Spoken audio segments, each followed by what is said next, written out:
watching the Scottish Football Zone with all the build-up and reactions.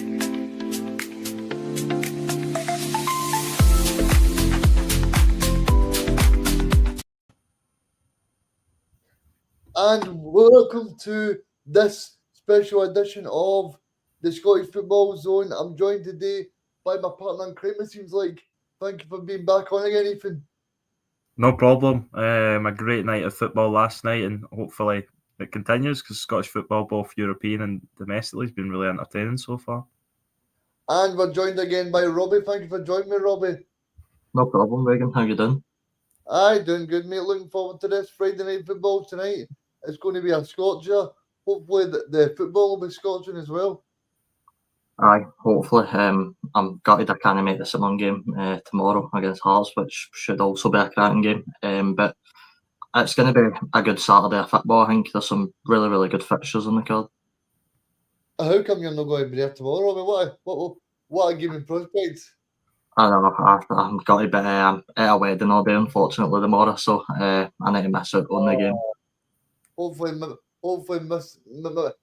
Mr. and Mrs. enjoy the wedding, but Robbie's missing out on a good football game as well. But all the best to the bride and groom or the whoever it is. But we might as well get on to some football matters. We've got a big match, as you can see tonight. In terms of Falkirk against Celtic at Celtic Park. I mean, that's a massive game, Robbie. Aye, it's a big one. Obviously, the last time Falkirk travelled to Celtic Park, we know how it went. McGlynn didn't really play defensive. You'd go to say, they did take a go at Celtic. Obviously, in a cup, it's a one-off fixture.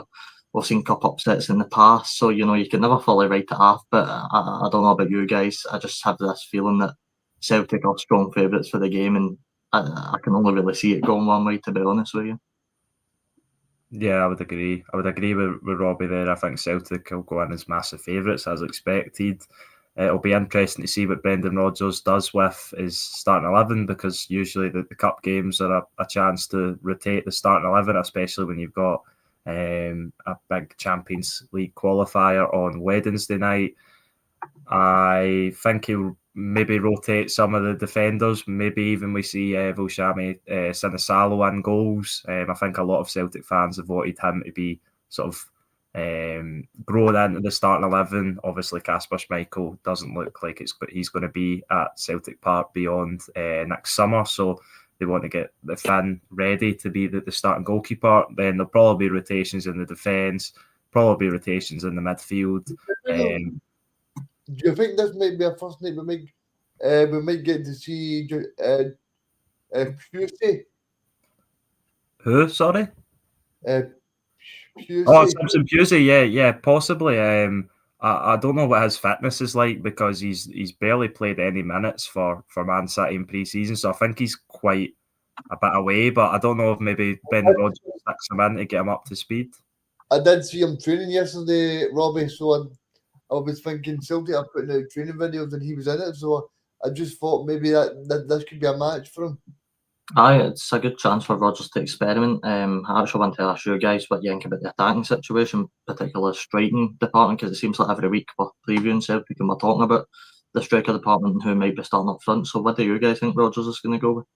I think he'll go with Adam Idageng. I think he understands that, and I think most Celtic fans do understand that Adam Ida is a player that can bring a lot of qualities to Celtic. Maybe not as the first choice striker, that's still obviously up for debate, but I think he's got quality and can contribute to Celtic across the season. But I think it's quite clear that he's in a period where he's lacking in confidence, and it's always difficult for attacking players. But once he gets that goal, Brendan Rodgers and the Celtic fans will be hoping that's kind of the early season form swept under the carpet a little bit, and he can really kick on. Or he might go the other way and go, well, Adam Ida, you've had your chance in the opening two matches, you've not really impressed, so I'm going to give Shin Yamada the chance, who Celtic fans haven't really seen much of. 45 minutes in pre-season, a cameo appearance at Pittodrie last weekend, so I think he could possibly start. Obviously on the wide area, Celtic haven't got much option for rotation, so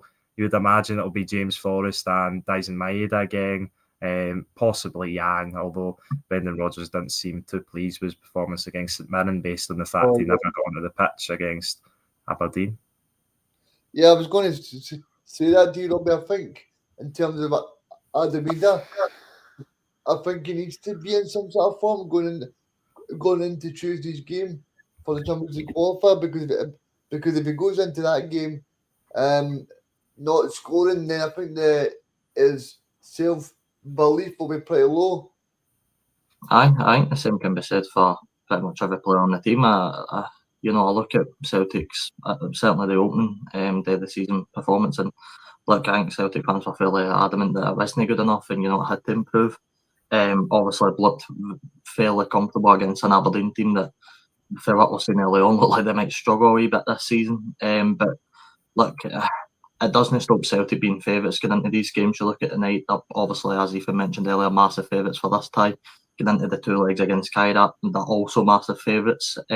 So I'm excited to see the next couple of weeks for Celtic in the next few games, because I think the Kairat one's so interesting. If it's so comfortable, at home, does it maybe take a few players out of the away leg? Does it maybe drop a few bodies and try and keep them as fit as possible? Because it's a long journey, so it's going to be an interesting few weeks for Celtic. But look, I agree. I think getting into all these games, Celtic should be considered favourites. Robbie, me and Ethan were talking yesterday about the Almaty striker that's set to join Chelsea. Did you manage to see that? No, I've not seen that, mate. Yeah, he's just turned 17, and he's pretty good. He's the best player. He scored. You might have seen he scored the penalty in the first leg against Bratislava in the last minute. But he's the top scorer, a goal every other game, and Chelsea have already signed him on a pre-contract. So I think he must be pretty good. But yeah, as you said, Robbie, Celtic shouldn't be doing anything but winning pretty comfortably over the two legs against Kairat Almaty. And I think that would be a luxury scenario if Celtic can come away from Celtic Park on Wednesday night with a hefty lead to take over there. Thinking maybe 4-5 now, and I know it's not going to be an easy game. And I think the problem is with Celtic at the moment is they're not firing on all cylinders. Maybe if they were they had not blown St Mirren and Aberdeen away, but played a little bit more fluid in the attacking areas, then maybe you could see that happen. Celtic run right over the top of Kairat Almaty like they did with Slovan Bratislava in the league phase last season at Celtic Park, and then maybe there is a few players you don't need to take over there to the 35-hour round trip there and back. So I think we'll see some rotation tonight. The other player that's on a lot of Celtic fans' minds is Paulo Bernardo, who's not been used in any of the games yet. He's not come off the bench. He's not even been on the bench, has he? Yeah, he's been on the bench. He's been on the bench. Yeah, he's been on the bench, but he's just not come off the bench yet. Yes. But yeah, he's obviously sixth choice central midfielder at the moment, and a lot of Celtic fans think he's still got qualities to offer. So it'll be interesting to see if he maybe gets a chance tonight. I think as well what people were saying the other day was, Robbie, that potentially it could be because he was at the under-21s, the championships during the summer. So I think he'll still play a big part in the squad. Paulo Bernardo. Aye, I think he can. I think he's got a lot of quality. It is such a tough midfield to break into. It's probably, if not the hardest midfield to break into in, Scotland. It's so difficult with so many talented players that are so different and different variety, and they've got different skill sets. So it is extremely difficult for players like Paulo Bernardo to come in and really get a foothold in that midfield. And when Celtic are looking, with such a stacked midfield, and you're hearing reports every other day about Andy Irvine and different links and all this sort of stuff, players like Bernardo must be looking at the team going, how am I going to break into this if, Celtic are just going to keep strengthening that type of area? Yeah, I think it's a good point, Ethan. The other thing that I was interested yesterday was Brendan Rodgers was talking about his jacket and his tie. There was a lot of media criticism from certain supporters talking about that maybe there's a little bit of questioning with the board because Brendan Rodgers was wearing the Celtic tie. It was interesting yesterday. Yeah, it's a good laugh, and I'm glad Brendan Rodgers seen the funny side of it, because that's what some fans get up to when there isn't much rumours. I mean, there's been no rumours for days now, Celtic related, maybe even a week now, Celtic related. So I think the Celtic fans are really getting fed up, and they're looking for any sort of excitement or excuse to get excited, or to think something's happening with subliminal messages like that. Some of the players Celtic have been linked to over the last couple of weeks, I mean, have been comical. Jack Grealish, Federico Chiesa, Stefan El Shaarawy, even Andy Irvine links, I think, have really strange. I mean, I don't know why Celtic would be trying to sign another central midfielder when they've got, it's obviously their most stacked area of the field. But I think it'll be interesting to see what John McGlynn does with his Falkirk team as well, because they're obviously off the back of a really disappointing result at the weekend against Livingston, a team they would have expected to beat, although their record at Livingston Stadium is absolutely, well, their record against Livingston in general is pretty poor, but at their stadium is especially terrible. Yeah, and obviously I want to talk about Falkirk a little bit, because the last time they went to Celtic Park, Celtic won by 5-2. But that doesn't tell half the story, Robbie. I mean, Falkirk were 2-1 with 20 minutes to go. Aye, Falkirk gave it a real go. Of course, Celtic showed their quality in the end, and some of the substitutions they can make just sort of blew Falkirk at the water. But I'm sure McGlynn will try and take wee bits for that game and for the start of the season. Look, it's not been a brilliant start to life back in the Premiership for Falkirk, but they've got to go every game with a mentality that they can win, and that's the way they'll play. I don't expect Falkirk to sit back. It's no what John McGlynn tries, and of course there'll be parts in the game like there always is when you play Celtic where you're going to be more defensive naturally, and you're going to need to try and ride your luck a bit. But I fully expect Falkirk will have a go at Celtic and give it their all. And obviously, one player that everybody's talking about is Scott Arfield going back to Celtic Park. It'll be interesting to see what he can maybe try and help with the team and try and get them forward on the pitch. So it's going to be an interesting game. But I think I'm more excited just to see the team sheets on both sides, specifically Celtic. I'm interested to see how rotate Rodgers is going to go on his side, and it should be a bit of an interesting tie. Yeah, and I was just going to touch on lastly for Falkirk. They obviously last week their two changes to the team from the opening weekend against Dundee United was taking out Scott Arfield and Brian Graham at the starting 11, which you would say was two of their biggest names in the team. Obviously doesn't work out too well, although McKeever gets the goal.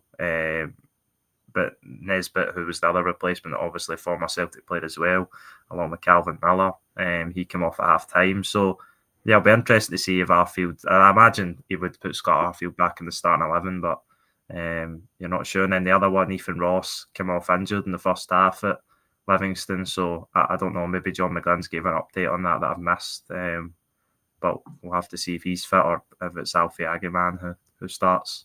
And then we won't see Ismaila Soro playing, because John McGlynn laughed at the rumours that he was having a trial at Falkirk and said it was a load of nonsense. So we won't be seeing the Ivorian back in the Scottish Premiership. Yeah, I mean, Soro, my heart is broken. But I mean, in terms of the Falkirk, I mean, the last couple of years have been absolutely brilliant to watch.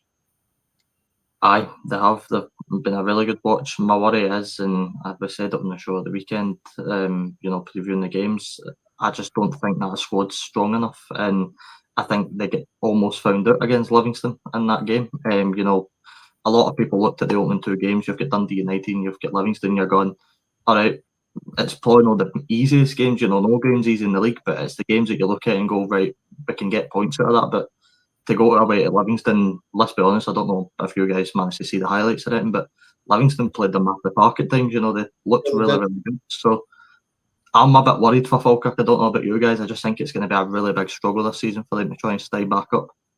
Yeah, quite possibly. I would agree with that. And another thing that I never mentioned when talking about the Falkirk starting 11 is I know Scott Bain saved the penalty last week, but a few of the goals he's conceded, I think he could have maybe done better on. Maybe I'm being harsh on him slightly, tell me if I am, but they've obviously got Hogarth on the bench, who started all of last season, so you wonder maybe if he gets a chance in the cup, and because when you've got two goalkeepers of good quality, and I would say Falkirk have maybe got sort of, along with Celtic and Rangers, maybe two of the sort of, well, no, there's multiple teams across the league that have got goalkeepers that both could come in and comfortably start. But I think when you've got a goalkeeper that's performed really well last season, he was in the championship team of this. No, he wasn't.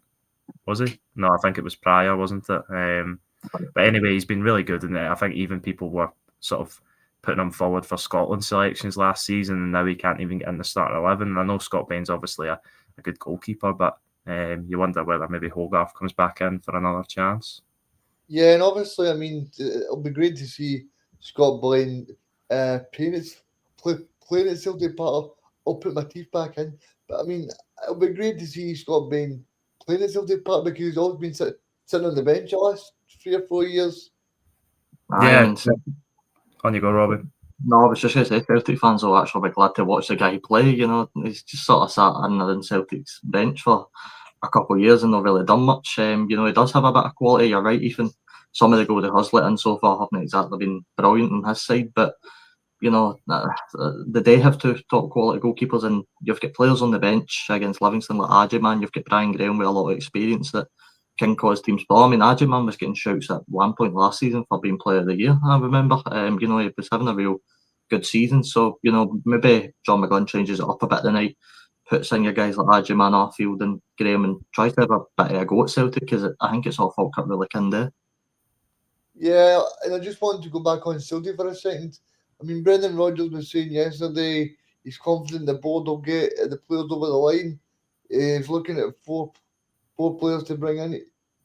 I mean, do you guys seeing Celtic potentially bringing in 4 players before now in the end of the deadline? I know Brendan Rodgers saying he's hopeful that they can bring in 2 before the Champions League deadline, but I think with the way the Celtic board operate, then it'll be pretty difficult for Tuesday to bring in players. But I'm hopeful that they'll bring in 4 players by the end of the deadline, Ethan.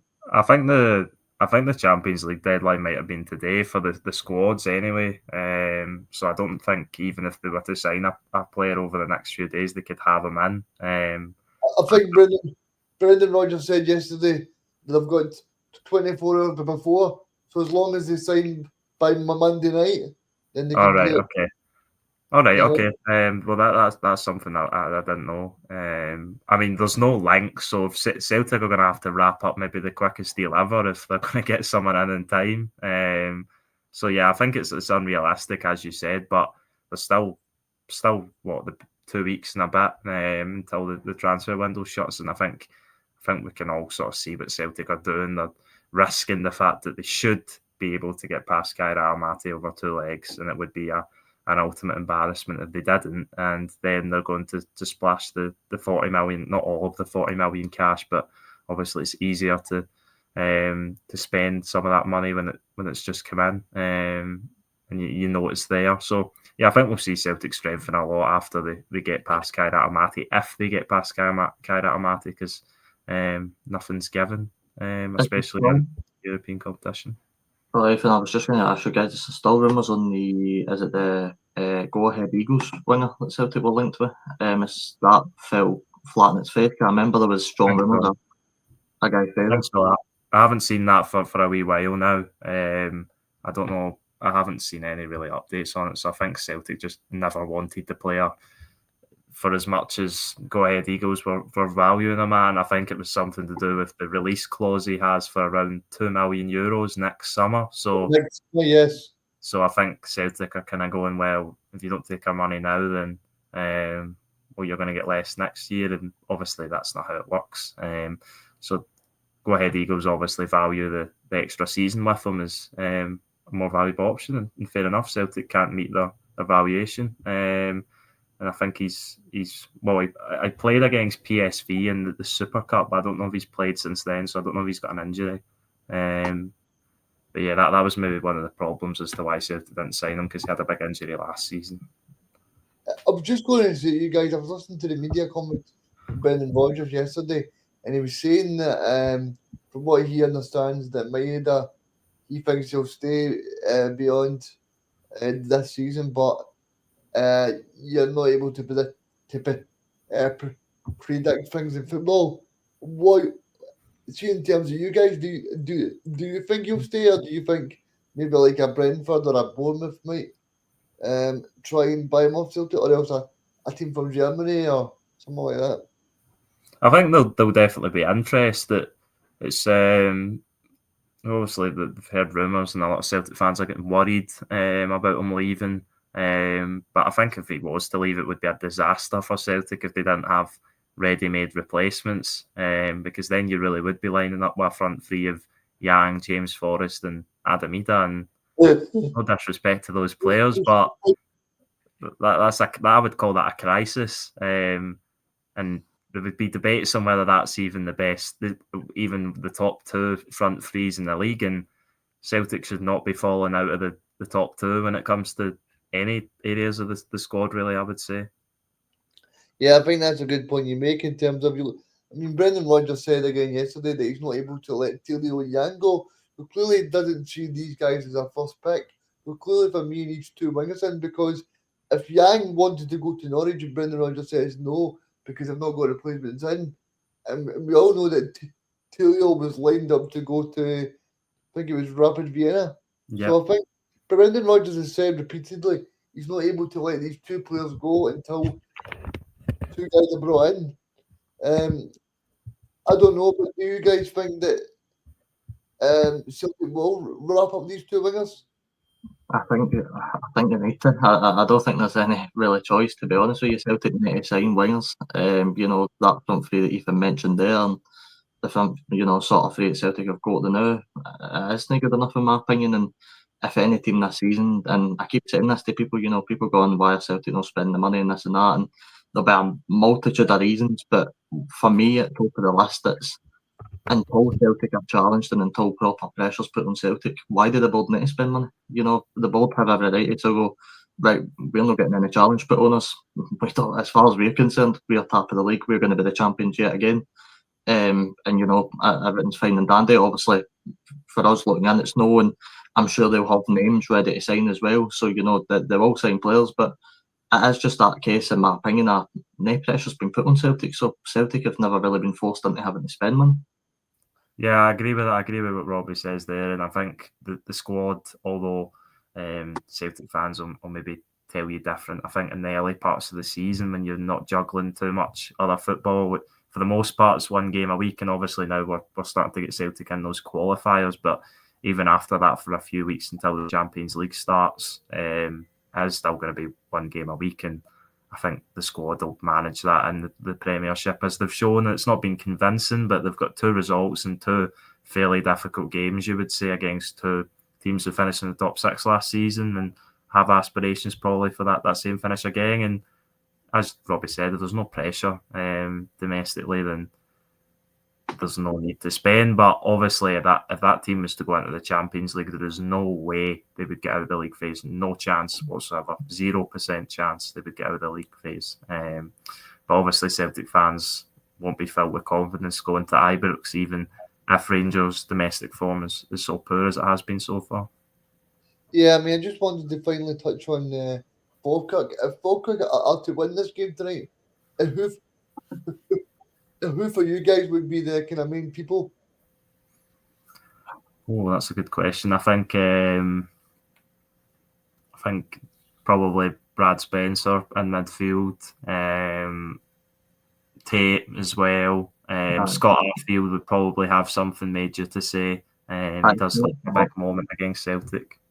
I expect Ross, if he's fit, I'm assuming he'll start as well. He is a very influential player for Falkirk. So, it's weird because, they'll take a game in stages. You've sort of got the defensive structure that needs to be so strong at Celtic Park. St Mirren managed to hang in for 86 minutes. Falkirk will need to overcome that and try and hang on for the full game if they want to dethrone Celtic. You're looking at the midfield. As Ethan mentioned, this Spencer and Tate will be so important, but you're getting into attack, and if John McGlynn's going to make changes, it's going to be the guys like Scotty Arfield and Brian Graham that have the experience and know these type of fixtures, because I feel like it's almost easier to motivate your players for a one-off cup game. You can tell the players, you know, Celtic, aye, but, you know, they're going to have most of the ball, but if we can sit in, ride the luck and get some chances, you know, we can put a sting on them, and arguably that's what it's going to come down to. Can Falkirk take their chances when they come, and can they ride the luck and, you know, cause Celtic a few problems? Yeah, just lastly before we probably move on to another game, I think the Falkirk player that's impressed me the most over the first two games is probably Keelan Adams at right back. I think he's been brilliant, and I think he'll be a massive player if Falkirk are to achieve the unthinkable. Obviously going up against Daisen Maeda, and he has that attacking threat as well. So yeah, Falkirk will go with confidence in what they've done to get promoted in back-to-back seasons, but I think Celtic are rightfully still massive favourites. Yeah, but just before we move on to that second game on the list, that is St Mirren against Hearts tomorrow, I just wanted to get a prediction from you guys. I'll go 4-0 Celtic. I'll go 3-1 Celtic. I think I'll go 3-1 as well. All that I've said, Celtic to win this game, so that'll be Celtic through until the quarterfinals of the Premier Sports Cup, and the next match we will be talking about is St Mirren against Derek McInnes Jam Tarts. Robbie, what are you making of this game? Aye, well, before we even get into the game, I mean, better for me not to be on here and talk about, you know, the Stephen Robinson contract extension until 2028, which just still getting any words on fully how to describe how I'm feeling about it, to be honest. It's something I never thought would happen. I thought Robinson would leave the club at the end of this season. I thought he'd be picked up by another club because the work he's done has just been tremendous. So for him to commit long term to the club, it shows, you know, he is ambitious and he plans to keep building with St Mirren. But I mean, this is the next step, in my opinion. You're looking at a cup run, which we've not yet had under Robinson. You're looking at a game that obviously we played last season, didn't quite go away. He'll want to make up for that, but he's probably got one of the toughest oppositions you can be facing right now. In Hearts, we know how good Derek McInnes has started. Obviously, a very impressive comeback win against Dundee United. They look like they've got a few threats in different areas. You know, the attack looks really strong, the set pieces look really strong. So it's going to be a really tough game. In my opinion, it's tie of the weekend. I honestly think it's two good teams battling against each other. And it's just going to be a really tight game. It'll be an exciting game, but it'll be really close. Yeah, I mean, in terms of you, Ethan, you've been impressed with both of these teams so far this season? Yeah, I have. I obviously caught the full of St Mirren at Celtic Park, and I caught a bit of St Mirren's game against Motherwell as well. I seen Hearts against Aberdeen in their opening game of the season, and I think this one's going to be a really sort of physical game. Hearts, well, St Mirren, you know what you're going to get. I think I always say, and maybe it's quite disrespectful to St Mirren because it kind of makes it out like they don't have any technical ability whatsoever. The amount of times that I say how they're a big and strong team, but that's what they are, and obviously they've got technical quality as well. You don't get top six and three seasons on the bounce without having any technical quality. But Stephen Robinson sets up his teams. They're never nice to play against. They'll run hard, and yeah, they're dangerous. And Hearts will experience that. It's not going to be an easy game for Hearts. They'll go in as favourites, obviously, after their start to the season. But yeah, as Robbie said, I think this is a really close game that could go easily could go either way. I think possibly. Well, I don't want to give my prediction away early, but possibly maybe even extra time and penalties. I think because yeah, I just can't really split the teams at the moment with the starts to the season, and Hearts didn't play too well against Dundee United as well, and I think that needs to come into consideration. Yeah, I'm just a bit annoyed this match is going to be on at 3 o'clock tomorrow because I'm going to miss it. I'm going to be watching something else tomorrow, but yeah, I'm just disappointed that there's 3 o'clock on a Saturday. I thought they would maybe make it prime time on Monday night, like you said before. Aye, well, when I seen the cup draws made, I was just probably expecting this game to be on the telly. Like Rangers and Celtic, I thought this was going to be one of the games that they showed. obviously it's no. It's even better gutting they didn't even change it to Sunday because obviously I'm missing out. So I think you can watch it on Premier Sports though. aye, you can, aye. But I still would have liked it to be one of the mainstream because then when I get changed, then I could have went. But as Ethan said, it's going to be a very, very physical game. And I don't think that's disrespectful to us. I think we know our strengths, and I think we know the way we play and how physical we are works in our favour. Specifically against teams like Hearts, if we want to go through, we're wanting to be right up in their faces. It's something that I don't think we've done enough against Motherwell. We spoke about how good the performance was at Celtic Park. I thought we were a bit flat against Motherwell, to be honest, in the top end of the pitch. And like that Hearts team will score goals. So we know if we want to get through this game, we're going to need to score goals as well. So it's going to be a big game. I expect the crowd will be good. Obviously, there'll be a lot of noise when Robinson's walking out and, stuff's getting announced at the stadium. And hopefully that sort of fires the players up a bit because we'll need every single fan to get behind the team. I know Hearts have sold at their away allocation as usual. So they'll be bringing a good support through, and it'll be a really, really good game. Sorry, Regan. I was just going to touch on Stephen Robinson. I think that's excellent for St Mirren to get him signed on for longer. I think it was only last season he extended, and then extending again, and it's brilliant because I think we all understand that. For no disrespect, Robbie, for St Mirren, I think he's possibly the best manager you could get. He's a very top Scottish Premiership manager and has been for a while. With the finances that St Mirren have to get 3 back-to-back top 6 finishes. At Motherwell, he took them to 2 cup finals, and yeah, I think that's brilliant for St Mirren. And I would be ecstatic if I was Robbie or any other St Mirren fan. So yeah, I think that's the best bit of business of the summer for St Mirren. Forget any transfers, although they've made a lot of transfers and some of them really look exciting. Richard King's obviously come in and started. I think he started the first game at Celtic Park, and then obviously Keanu Bacchus makes his return as well. But yeah, I think Stephen Robinson contract extension probably trumps it all. Well, I think you're looking at. Sorry, Reg, I was just going to say on that point. I think you're looking at other clubs, and I'm also happy because you're looking at Dundee's, you're looking at Motherwell, who had a bit of uncertainty when Michael Riemer left. You're looking at Rangers with Russell Martin and how they've started. So to have a manager that not only commits long term to the club but gets the league as well and gets the club and knows how to pick up results, it's massive because you're looking at these guys with uncertainty. And I know Presley went away to Ibrox and also picked up the draw. But that's what I mean. You're then looking at Rangers and Russell Martin, and there's already he's coming under a lot of criticism for fans. A lot of fans don't even want him in the job now. So to have a manager that's committed long term, you know what you're going to get with Robinson. He knows the league well. He knows how to pick up results, and hopefully can push on and get another top 6 and maybe a cup run as well. Because as I said earlier, it's the one thing that we've missed. Yeah, and obviously, I mean, to get the calibre of players you've got in Robbie as well, you've got a Jamaican international. You've got Bacchus back. I think you're signing very good players so far.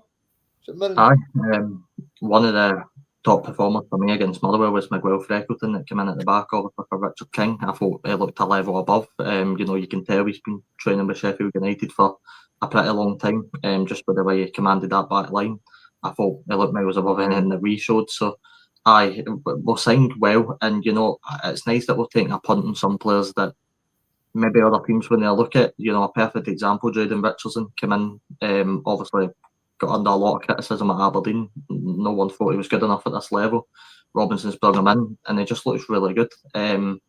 Obviously faced quite a tough tie at Celtic Park up against Kieran Tierney and Maeda for half the game. That's never going to go in your favour, but I thought he looked really good again against Motherwell. He was trying to make King Tam. Obviously, you've mentioned Bacchus into the midfield, so it's good to see Regan because the progression of us season by season is shown.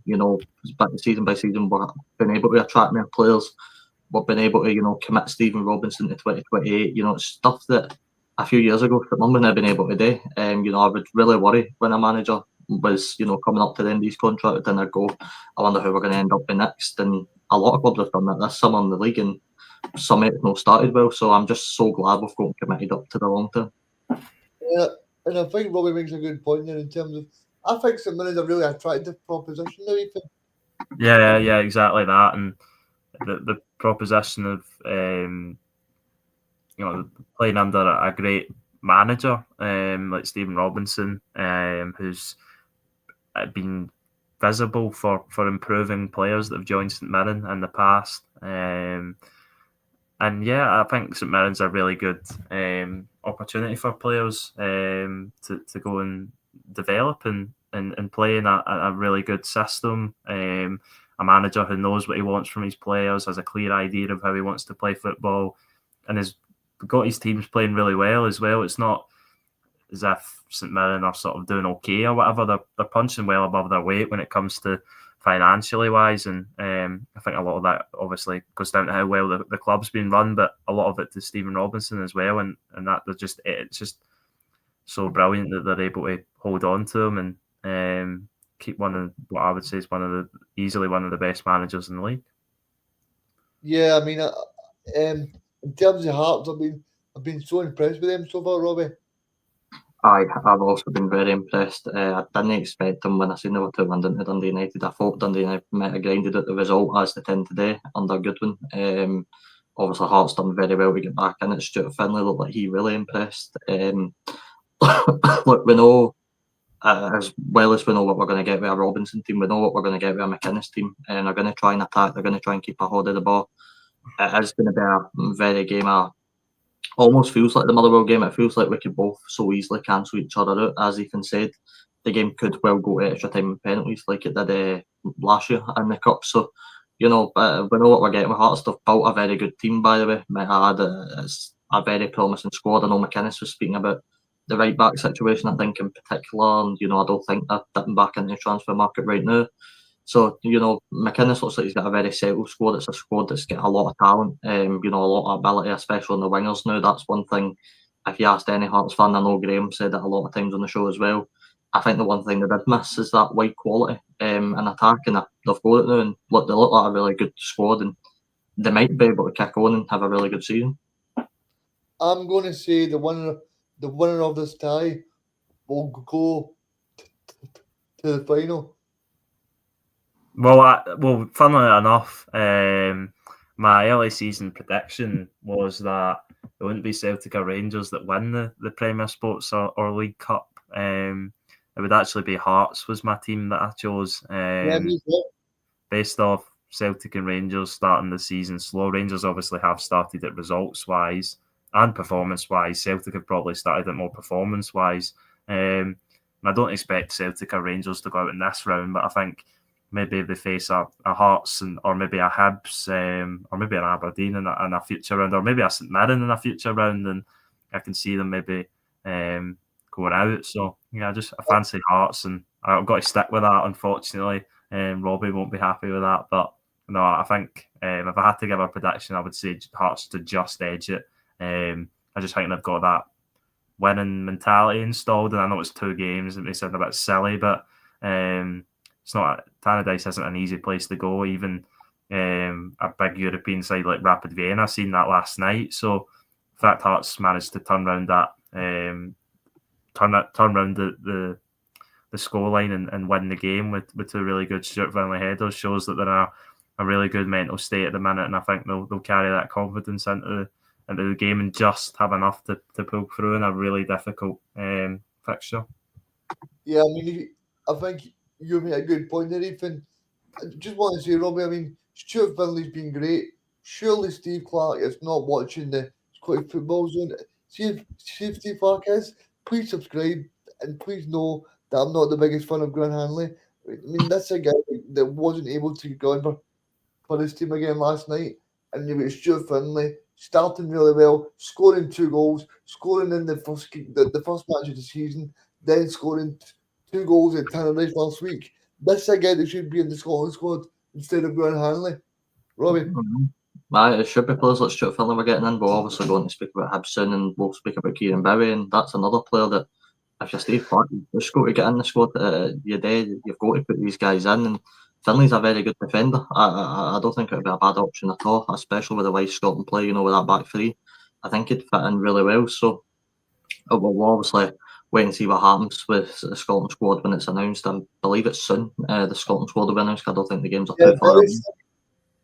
very soon because I'm in Spain when the Scotland game's on at the start of September. So it'll be announced maybe next week, Robbie. Aye, well, it'll be interesting to react to that squad. But aye, Stuart Finlay is a really good defender. And Hearts have a really good squad. I'm no underestimating their quality. I think they'll bring a lot to the game. I think they'll be made. I expect Hearts to be made attacking, and that's no disrespecting us, but that's just the way we play. We like to hit them on the counter. So I expect Hearts will have a bit more of the ball and be a bit more creative. It's just whether we can sort of shut that down, and especially in the way they do, because that's where they are most dangerous in my opinion. Yeah, and I think he's sorry, Reagan. I think he's scored on his only Scotland cap as well. So, get a bit of goal scoring threat from corners as the top scorer in the Scottish Premiership as well. And don't forget as well, Stuart Finlay played for Steve Clarke as well. Yeah, Kilmarnock obviously. So I'm not in favour of the old Pals Act, but I'd be in favour of the old Pals Act with this one because I tell you, Grant Hanley's not a good defender. I hope Steve Clarke subscribes to the Scottish Football Zone like everybody else, but I just think that he's not a good defender. Huh? I mean, how many times have us three guys been on when Michael after Scotland been playing and go, "Oh, Grant Hanley was terrible." This guy just needs to be told. He's had a very good football career. He's done better than me and you, but he's not at the same level. What Scotland need to move forward. I mean, if the squad comes out next week or whenever it is, and Grant Hanley's in the back line, they'll need to be questions asked. I mean, obviously, it'll be interesting the next time we talk about Scotland overall, because obviously we've seen a few additions added to Steve Clarke's coaching role earlier sort of last week. Obviously, we'll talk about that a little bit later on, because I want to talk a little bit about Scotland as well in terms of Lennon Miller and Ben Doakes. Ben Doakes just signed for Bournemouth. For anyone that's just popped in from school or from work, Ben Doakes signed for Bournemouth for 25 million. Is that the joy? What's the most expensive Scottish player? Is it Tierney? Yeah, I think so. So Ben Doak possibly overtaking him slightly, or maybe just less. I think the most expensive Scottish player is Ollie McBurney. Was it no? Did he not go for? Oh yeah, he might have went. Actually, yeah, you might be right. He might not. I think he did go for something absolutely ridiculous. Let me look it up. You can continue on. I'll look this up. Scotland transfer sales absolutely mental. Yeah, Robbie. I mean, I'm just so happy to see Lawrence Shankland back playing well and back playing his proper place in the park, because he was playing number 10. He was playing not through the middle, and I'm just glad to see that Derek has played him straight through the middle and he's scoring goals again. Aye, well, look, I'm hoping Derek McInnes doesn't let him anywhere near the pitch, because he's scored a few against us now and it gets worse every time he does it. But no, look, it's good to see him being back to his best. And, Shankland isn't a guy that, for me anyway, his best, in my opinion, is no him scoring 30 goals a season. His best what he does after the ball and his hold-up play. Shankland's not just good at finding the net. Shankland can hold the ball up, he can play a nice ball, he can link up, play well up the attacking end of the pitch. That's, for me, what Shankland does best. It's something that, again, when I'm watching Scotland, we don't see enough of. So, a guy in there that could link up the play well would be really nice as well. Yeah, and obviously, Robbie, you're not going to get to be at the game tomorrow. Hopefully you'll get to see a streamer, you'll get to hear it on the radio, and then hopefully you can react here on the Scottish Football Zone. But have you got a prediction for the game? I'm going to go penalties again. I'm going to go 2 each if they're full time. I think it goes to pens, and I think we just take them. But I think we get our revenge, and I think we beat Hearts on penalties. There we go. And have we managed to find out who's the? No, he's 19 million euros. He was, so nearly, but not quite. That's 18 million euros too much for Ollie McBurney, I think. Yeah, possibly. So who's the record then? I think it's Tierney at the moment. Yeah, well, possibly. Let me see how much it says here for Tierney. It says 27 million euros for Tierney. So don't know what's Ben Doak, 25 million pounds, is it? He's getting quoted at, so he might be the record holder. crazy to think that Celtic will let him go for nothing. And that's been the problem across Scottish football. The talent's going down to England for pennies. Although Scottish clubs have been able to hold on to a few, like Lennon Miller, and it was really nice to see. Did anyone see, by the way, just on players leaving for nothing? Kieran Offord scored a really wonderful goal for Linfield last night in the Champions League. I think it was Champions League or Europa League qualifiers, and we obviously let him go for nothing to Linfield. It's another one of the players that you just look at. You look at Dylan Reid, Ethan Sutherland's away. That's another one of the players that we've let go for nothing and they've been known to actually be really good. Robbie, what happened to Dylan Reid? Because he was like my Rangers and Celtic. He went down to Crystal Palace, playing their B team, and honestly, I think he's doing a National League or League Two on loan for Crystal Palace now, playing down there. So, yeah, I mean, obviously there's a few. There's Bobby Wales as well, who's went down to Swansea with Darren O'Dee's recommendation. But yeah, it's interesting because I think in Ben Dole's in his place, I think it's a great move for him because no disrespect to Bournemouth, but it's a small club. He'll be playing week in, week out, and he'll be getting that experience against the best players on the planet. Yeah, exactly that. On you go, Robbie.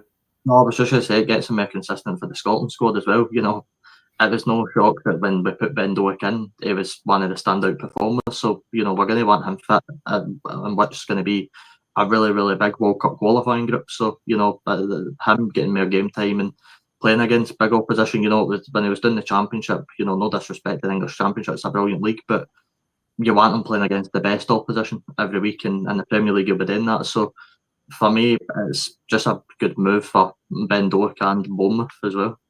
Yeah, I'd agree with that, and I think he is Scotland's maybe we'll get on to other players playing in the Premiership now that could be Scotland's next talisman. But I think if he can stay fit and stay off the injury table, and hopefully at Bournemouth he can do that and really stand out in the Premier League at a club other than Liverpool, who realistically he's not going to get the chance when the attacking options they've got, and fair enough. But yeah, a really good move for him, and hopefully he kicks on now for himself and a Scotland point of view as well. Yeah, as much as we say that he's left Celtic to go to Liverpool and he's done the bad move, that's the one to okay for him because he's playing at Premier League level now, week in, week out. Whereas if he was at Celtic right now, I don't think they would have played him because the Celtic don't really play young players at the moment, and that's what frustrates me. Yeah, quite possibly. Although I think Ben Doak might be a different one because he's that talented, and I don't know if we've seen a talent come through at Celtic since. Well, you could maybe say the likes of Karamoko Dembele were as talented, but obviously he's not got to the heights that Ben Doak has. And obviously he's a little bit older, but yeah, I think he would get the chance at Celtic, but obviously Celtic didn't have the financial power to hold on to him, and that's been the problem because the English clubs can pay more, and it's easy for them to take Scottish and talent across the UK than it is to go and take talent from Italy or France or Spain. So, yeah. Say that again, Robbie. No, I was just going to say, if you put Ben Doak and Yang next to each other, I think I know who I'm picking every day of the week, so I think he probably would get into Celtic. I know your point, Regan. It is frustrating watching, the sort of youth players coming through, and I know obviously there's been a lot of us, and Kilmarnock had Bobby Wales and stuff like that. It just takes you looking at Motherwell and looking at Lennon Miller and how much they sold him for and what he's now going on today to go, maybe we should start giving these guys a bit more of a chance, that you can get moves like that and it can happen. Yeah, and I think that age is only a number. I'm saying that as if I'm about 70 years of age and I'm only 27. But anyway, age is only a number, aye. But anyway, guys, I'm still to get your prediction even for this game. Yeah, I'm going with nothing each and Hearts to win on penalties. So yeah, not a very entertaining game. Robbie won't miss much. So yeah. That was Rob- twice. 2 weeks on the show, 2 members for the dugout have predicted us at Munlaw, so that's fun. do you know what I'm going to say here? I'm going to say 3-3, and I'm going to say penalties.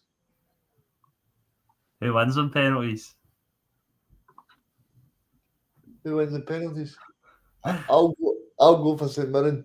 Oh, fair enough, Well- fair enough. Is that a Stuart Finlay hat trick, Reagan?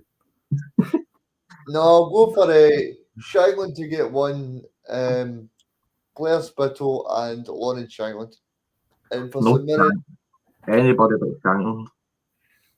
and for St Mirren, who would I say for St Mirren? Is Marco Hara back playing, Robbie? Yeah, Marco Hara should be playing aye. I like him. I think he'll get 2, and then maybe I don't know who else, but I'm saying 3-3. Just to give you a score, I'll go Mandron scores the 2 for us, and actually no, I'll go Mandron scores the 2 for us, and I'll go. You know what? I'll go with Claudio Braga to get 2 just so I can hear the chant through the radio. Well, Yep. And we'll move on now before me and Robbie start singing Claudio Braga tune to Freddie Mercury. But the next match for us to speak about, guys, is the Partick Thistle against Ayr United, Scott Brown's Ayr United.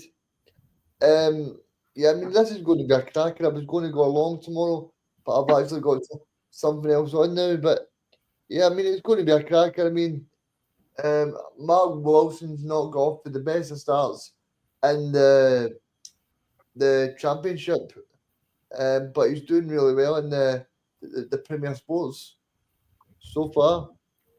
yeah, exactly that. And I think both of these teams are expect to be competing for that title, although it looks like we've already got a clear runaway leader in St Johnstone. And yeah, a lot of people, I think, expected St Johnstone to come down under Simo Valakari and dominate the league. But these 2 teams will be still fighting for those playoff spots despite their poor starts to the league season. But 2 relatively impressive League Cup campaigns. Partick Thistle obviously got a big win over Ross County as well in that. So yeah, I think both of these teams will be confident because both of them haven't started the season very well. And I think, again, it'll be a difficult game to call. There's not much between the 2 teams. Both have managers that have got a lot to prove. Scott Brown, he'll want to get Ayr up to the Premiership after the disappointment of last season, especially being aided by the Celtic connection of the few loan players that he's got from his former club. And then Mark Wilson, a lot of Partick Thistle fans have doubted the appointment of him on a permanent basis. So yeah, it'll be really interesting to see how this one goes. I think it will be a tight game, but I think maybe more goals than the Hearts St Mirren game. I predict, or St Mirren Hearts game even. Yeah, in terms of Partick Thistle, I mean, there's been talk about Tony Watt being the talisman, but I still feel like Partick Thistle need more talismanic players to really take them to that next level. Aye, I mean, like Partick Thistle, it's such a strange team. You always expect them, like you know that way you just think of Premiership teams and you think the likes of Partick Thistle and stuff like that. And I know a lot of that's got to do with the crowd size that they take to their games, and they've got a fantastic support. But they just always seem to be underperforming, and it's been the same start of the season. I know in the cup group stage they got one all right, but I mean that opening day, I don't know if anybody's seen any highlights for that game, but they got ripped apart after they got 1-0 up, like, and I know they were facing arguably the favourites for the league in St Johnstone, but I've never seen a team get picked apart like that before. And you know, Matt Wilson was very open and honest after the game, and like, I think one thing to credit Mark on is he's built a very decent backroom staff that's full of a bit of experience, and that's what he needs, because let's be honest, Mark's still a very raw and, you know, a raw manager. You know, he's not had much experience managing at all. So it's going to be an interesting game on the United side quickly as well. They are. It's been so strange looking at their start of the season, because when I watched them in the League Cup, they were very professional. They obviously took it to the last game, the last game of the whole group stage, to try and go through. Obviously, they still got through anyway, even though they lost to us. But I was impressed with Scott Brown's professionalism and the way he sets his team up. You know, that front two, Oakley and Curtis Main, must be horrible for defenders to see in a team sheet, because they are just brutal to play against. You can see it when you're watching them. So I'm surprised they've got after a bit of a shaky start as well. So I think both teams will probably fancy this, and again, I could expect us to be a very open and good going game. Yeah, I mean, I would say that Partick Thistle are probably the favourites being at home, but I think Scott Brown will be fancying his chances, Robbie. Aye, you'd think so. I think both managers should fancy it. You know, it's not often teams in the Championship or lower than the tables get a good cup run. So for both to be through and getting, you know, if you look at each side, they're probably taking that draw. You know, before it was made, they probably would look at Partick Thistle, and Partick Thistle look at Ayr and go, that's the team you want, because it's, I don't want to say easiest, you know, no team's easy to play, but it is in terms of who else is in the field. You know, it's better than a away trip to Ibrox if you're Alloa, you know what I mean? So I think both looking at it, they'll both really fancy the game. I expect it'll be a good crowd for both sides. I don't know how much they're going to be taking, but I'm assuming it'll probably be a lot, and both teams should be up for it. Yeah, I agree with Robbie. Apart from Alloa, even though Alloa's not going to be an easy game either, for if either of these teams had got them, they've obviously started the season really well, and then maybe Greenock Morton is the teams you would prefer other than playing against each other. So yeah, it's quite fair to say that it's a really good opportunity for both of them to get into the quarterfinals. And it'd be interesting, two old teammates at Celtic. So yeah, it'll be interesting to see who comes out on top, because both of them have started the season pretty poorly. And I wouldn't, Ayr United especially, I expected them to really kick on this season and go and try and make it out of those playoffs, because I did tip St Johnstone to win the league. But yeah, I think Scott Brown will be disappointed by his start, but so will Mark Wilson. So both of them can kick-start their seasons here, I think. Yeah, I mean, I think I'm right in saying that I read that Don Thomas is signed for Ayr. So he'd be a good player for them as well, even in terms of scoring the goals, because he was good for Queen's Park. Yeah, I remember him. I'm pretty sure he played at Dumbarton, my local team, and he was really good for them. From Kilmarnock, I believe, on loan he was at the time. Yeah. So yeah, he will be a good signing. He's sort of proven himself in the lower leagues of Scotland to be a good scorer. So yeah, he will be a good addition, and hopefully he inspires a goal-filled game. I'll give my prediction now. I'm gonna go with 3-2 to Ayr United. Yeah, and in terms of Europe, what are you thinking about prediction? Because we're going to try and fire through these games now. I'm going to go 2-1 Partick Thistle. I think they sneak through. I think it'll be a late goal for them. I've got a little soft spot for Partick Thistle, so I'm going to go for 3-0 to Partick Thistle.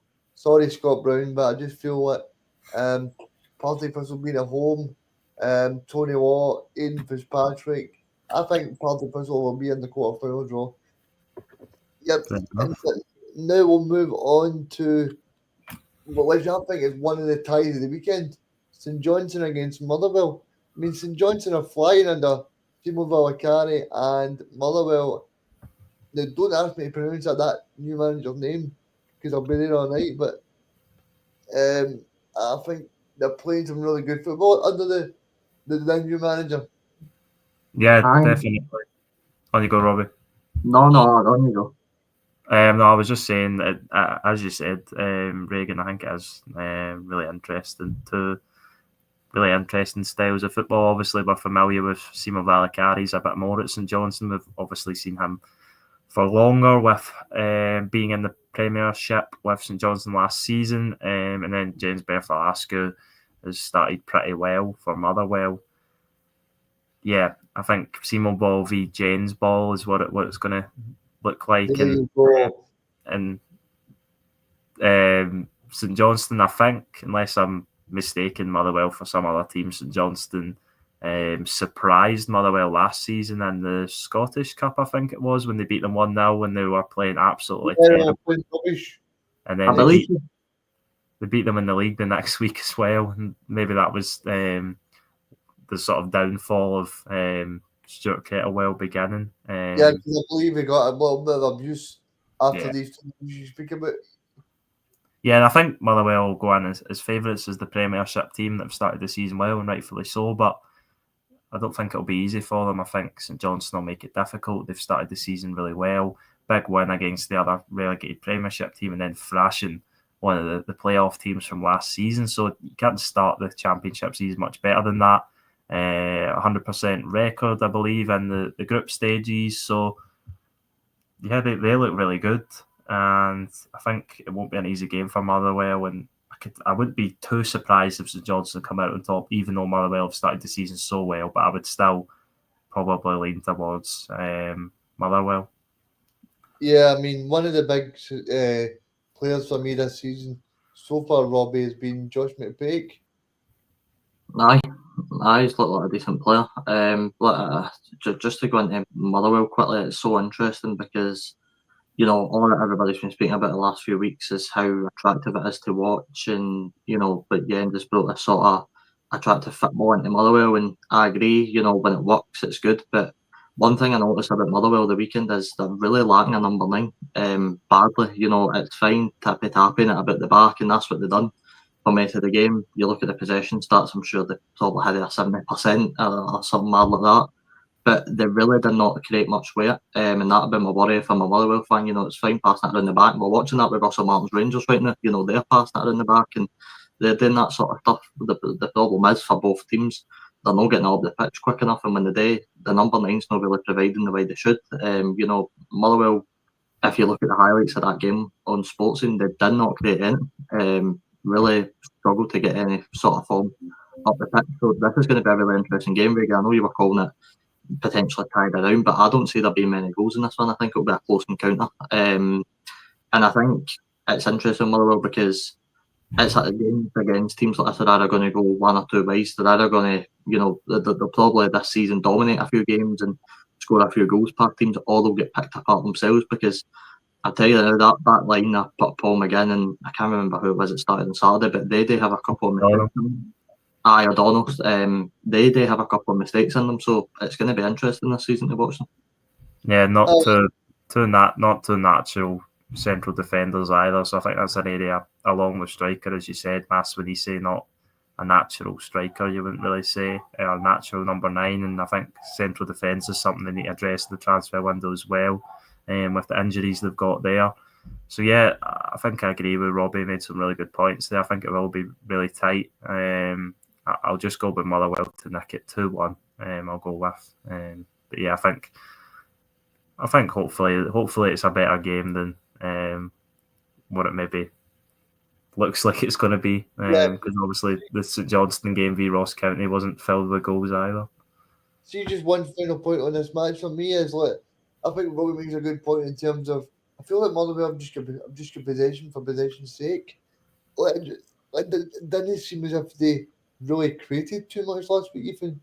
Yeah, I think Motherwell suit playing against a team that's pressing them and that's going to, and I know St Mirren press them, but they don't press them as much as a Hearts or an Aberdeen or a Hibs or a Celtic or a Rangers, and I think that's maybe why you've seen them play so well against Rangers the opening day. And then I know they kept the ball and had a lot of control in the game, especially the first half against St Mirren, but as Robbie said, it was St Mirren who created the big chances, and probably should have took one of them and maybe took the 3 points.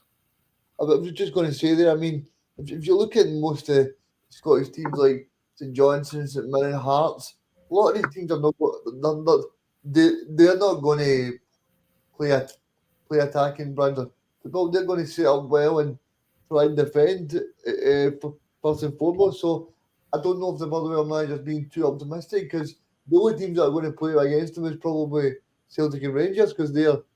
But then playing devil's advocate again, Robbie, they've got even better players than these Motherwell players. I mean, you made a really interesting point there. You know, St Mirren, for example, have been the top six the last 3 years. We're averaging about 30% possession a game. You know, Yeah, possession doesn't that's mean an right. awful lot in football. You know, if you can't put the ball in the net, and it's one place Motherwell seem to be really struggling. I'm excited to watch the Johnston again. I didn't get to watch the Ross County game, so I didn't even see how that fully went. But obviously, they managed to snatch a late goal, win the game. Another brilliant result. They started off good, so I think it'll be a close battle. To give my prediction, I'm going to go 0-0, and I think St Johnston take it on penalties. I'm going to go St Johnson 1, Motherwell 3. I think I'm Motherwell will going be. with I said 2-1. So I just think Motherwell will nick it, but I wouldn't be surprised if St Johnstone come out on top, as I said. And Robbie, did you say who would win the game in penalties? Yeah, I think St Johnston will take it on penalties. There we go. We'll move on now to our next match involved this weekend, and that is David Martindale's team against David Gray's men, who are just off a great night in Europe. Robbie, it's probably best that we speak to you first because me and Ethan were on at about 11 o'clock last night. I mean, no other podcast is doing this at this time of night, so please get subscribing to the channel. We do some great coverage of Scottish football, and I mean, I've got to say, Robbie, see that goal last night? That could be up for the Pushcast Award. No, really. It just takes watching Scott Allen's reaction to know how good that goal actually is. I unfortunately missed it because I went downstairs to make myself a drink. Came back up and I heard some shouting about what's going on.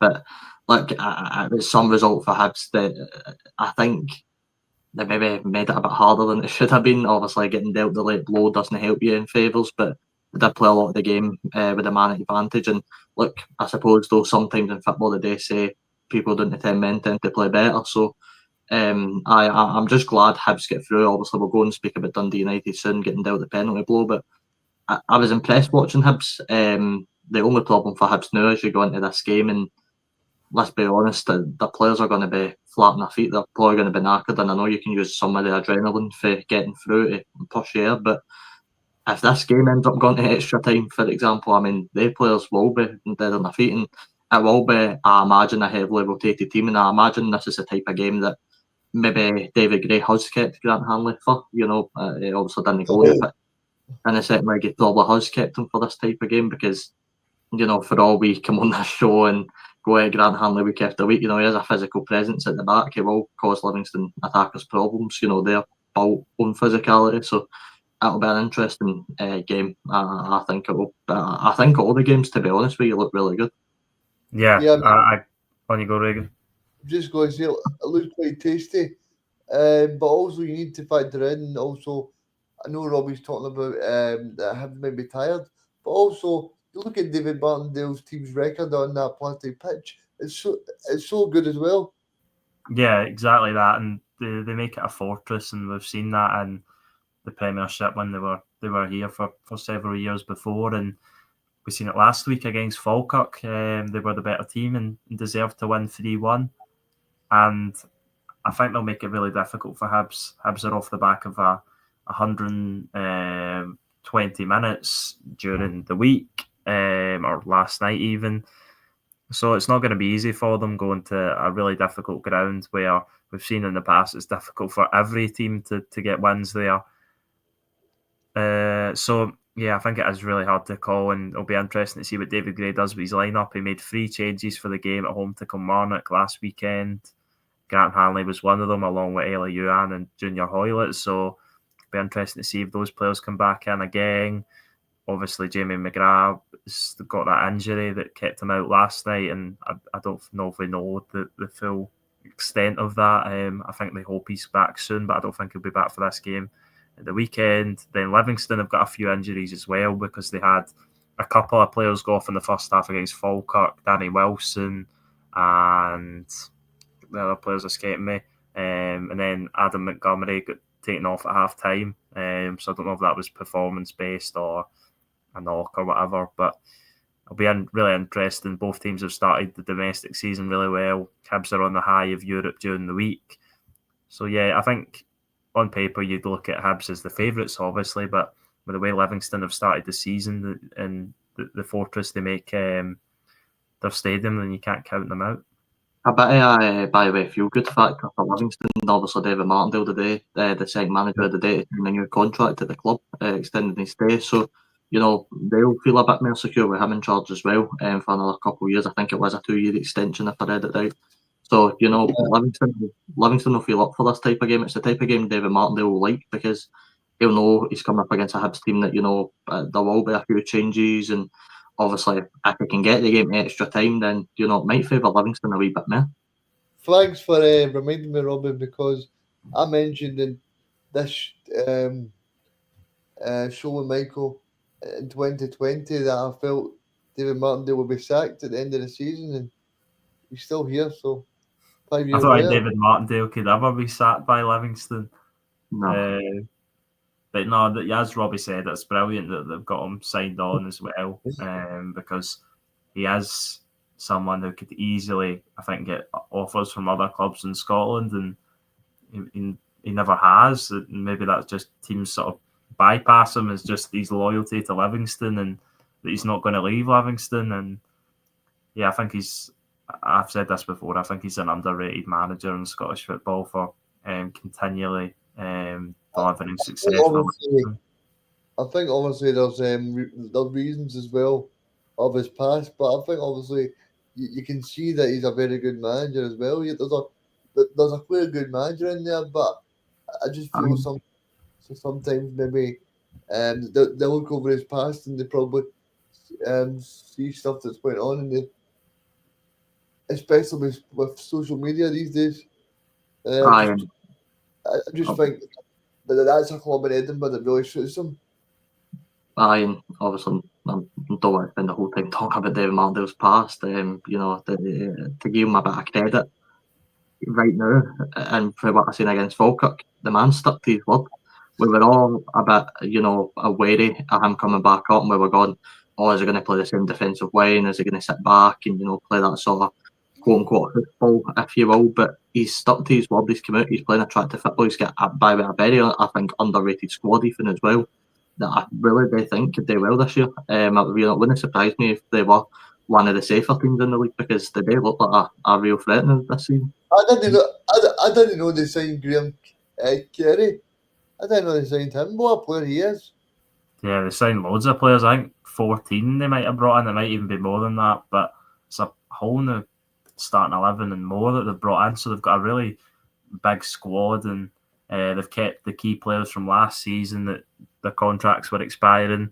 So yeah, they have got a really decent squad, and one that definitely would be probably good enough to compete in the league, and they've shown that so far. And as you said, David Martindale stuck to his word. They've played the same style that they did in the Championship, possession, dominant, and yeah, I think it was really ugly the last time Livingston were in the Premiership when they get relegated, because it was just hoofball.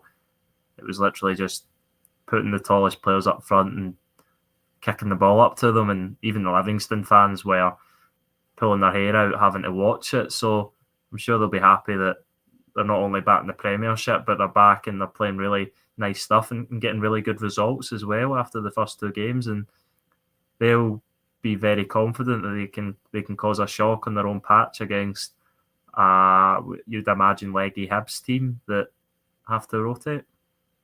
Yeah, but you see Leggy there, I mean, I think that is true, but also I'm sure the Hibs fans will be expecting Robbie to be in the end of the tournament. They'll be wanting to get to the semis or the final, because they can see that they've got a squad there that's clearly able to win this trophy. And that's where the worry comes in now, because this game's probably came at a really bad time. You don't want to be playing 120 minutes of football and then coming in to play a cup game where you could be playing potentially another 120 minutes. You're speaking about good goals for Bowie. I think Bowie's so much more than that. He's off the ball movement. There was a couple of people that I was watching the game when they sort of turned around to me and went, keep an eye on Bowie when he's no on the ball. Keep an eye on him when he's, no hitting shots. His movement's superb. So he is a really dangerous player. The likes of him and this is where, not to give my prediction away too early, but that could be a shock because, guys like Bowie will not be able to make it to penalties if it does go to extra time. They will need to be subs. So it's going to be very interesting to see how Hibs approach again. Yeah, I mean, and I think in terms of Hibs as well, that's a really big boost in terms of hopefully getting 4 teams in the group stage, Ethan.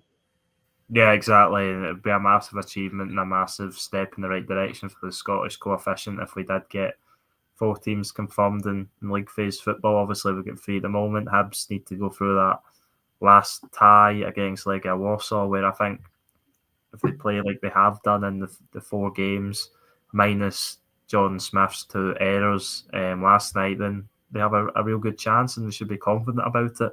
And that obviously comes right after the back of a trip to Livingston, so there's no rest. And if they play 120 minutes, then that's 240 minutes in the space of a week before 90 minutes. And are they home for?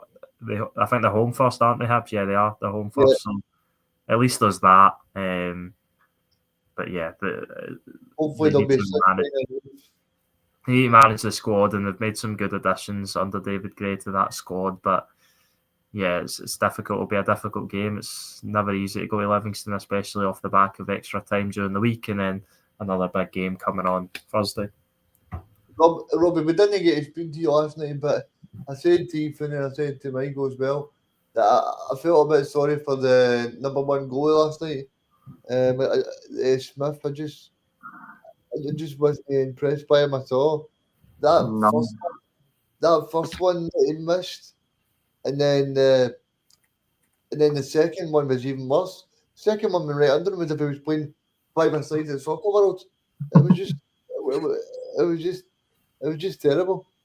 Aye, it was, but you noticed he sort of grew into the game a wee bit. He made a few crucial saves, obviously, as the game went on a wee bit, and I think he made one really good one in extra time. So, he has got a bit of quality there. It can happen to any goalkeeper. Mistakes happen in football.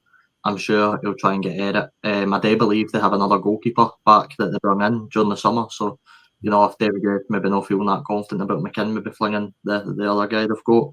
And look, that's a good thing about Hibs as well. And obviously, Graham's commenting there with Hearts. These teams are building a bit of a bigger squad and get a bit more rotation and a bit more depth that they can play a bit with the team. And I expect 3 or 4 or 5 changes at the weekend again against Livingston. They can't exactly keep the same 11 on the pitch. Their players will need rested at some point. So, it will be interesting at the weekend. Graham, just to say thank you for joining us, mate. We started the show at 3:45 tonight, so if you missed us talking about your team, the Jammed Hearts, then we spoke about it at great length about Stuart Finlay, Grant Hanley. We spoke about Shankland as well. So if you want to go back and tune into that later on, then feel free to do that, mate. But I think Graham's saying there that he definitely could see Bowie stand for Scotland. Robbie. I think Keegan Bowie should be a shoo-in for Scotland. Again, it's not just his goal scoring ability. Obviously taking away that Waldy because he's not exactly going to score that every week. But this is after the ball stuff that he does is something that I don't think any striker in the Scotland squad, and I don't know if any of you guys would agree, but no other striker does that type of stuff. His after the ball movement is absolutely fantastic. For a striker, he's just so quick. He's always constantly looking around him to find gaps and find spaces and try and create plays. Just such a all-rounded striker. I think he'd be a brilliant addition to Scotland team in my opinion. Yeah, I don't see anyone else that I'd have in ahead of him at the moment. So yeah, I'd have Kieran Bowie starting up front. Yeah. I mean, even Ollie McBurney just signed the Championship again. I think it's for Hull City. I mean, surely he'd be in this shout. No. We'll leave Ollie McBurney and let him play his Championship football. Yeah. I mean, if that's a great point you make earlier in the show. We're talking about transfer records. I mean, if Ollie McBurney's worth 19 million euros, then what was that goal to Hibs last night? And what is Bowie going to be worth in the future? Well, I don't think Hibs are going to take. I mean, I may sound don't know. It's difficult to price a player like that because we've seen so little of him on a consistent basis, obviously because of injuries, and that's the thing. A lot of clubs will be looking, and sure Celtic and Rangers will be looking because they obviously need strikers, and I think he could definitely go to one of those teams. But it's whether he can stay fit and stay injury free for a regular basis. Because obviously had that massive injury last season, and hopefully he does, because I think he can really kick on and be a massive asset to Hibs in the future. And he already is a massive asset to Hibs, but his price will only go up if he continues to play the way he is, because it's not, as Robbie said, it's not just the goals he's scored. His overall play, from what I've seen and what I've heard from people that have watched the games, is that he's just been brilliant in every game, and I don't see any reason why he should be starting for Scotland, and any reason why Hibs can't make a massive amount of money off him.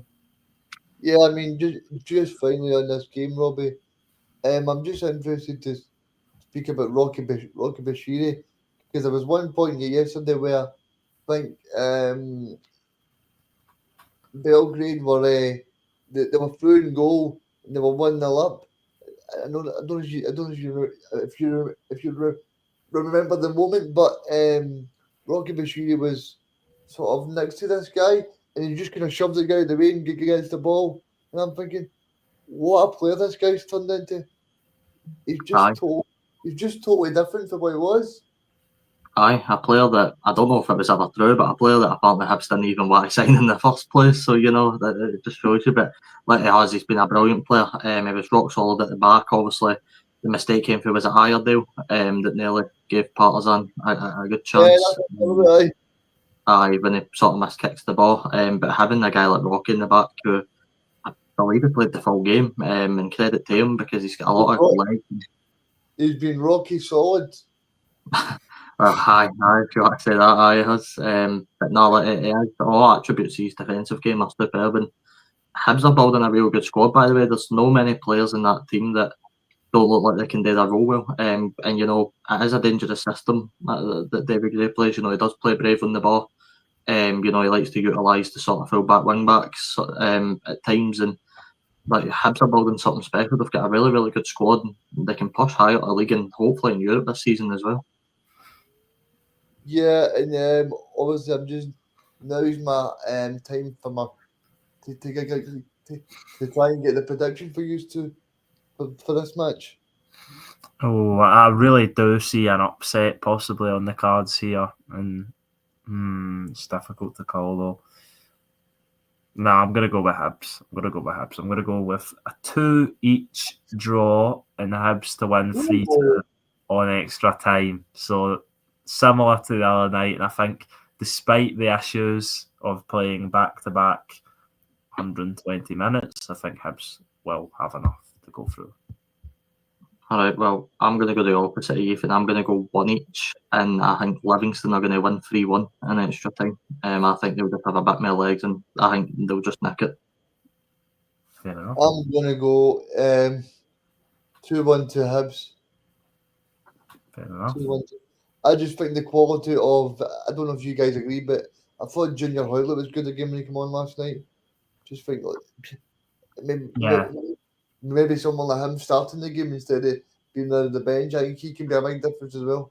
I think he's a great player to have for Hibs, and I think I draw comparisons to well, not this season anyway, but the season's gone by into James Forrest, and the fact that he's probably happy to sit on the bench and not be a mainstay, but he's that's interesting.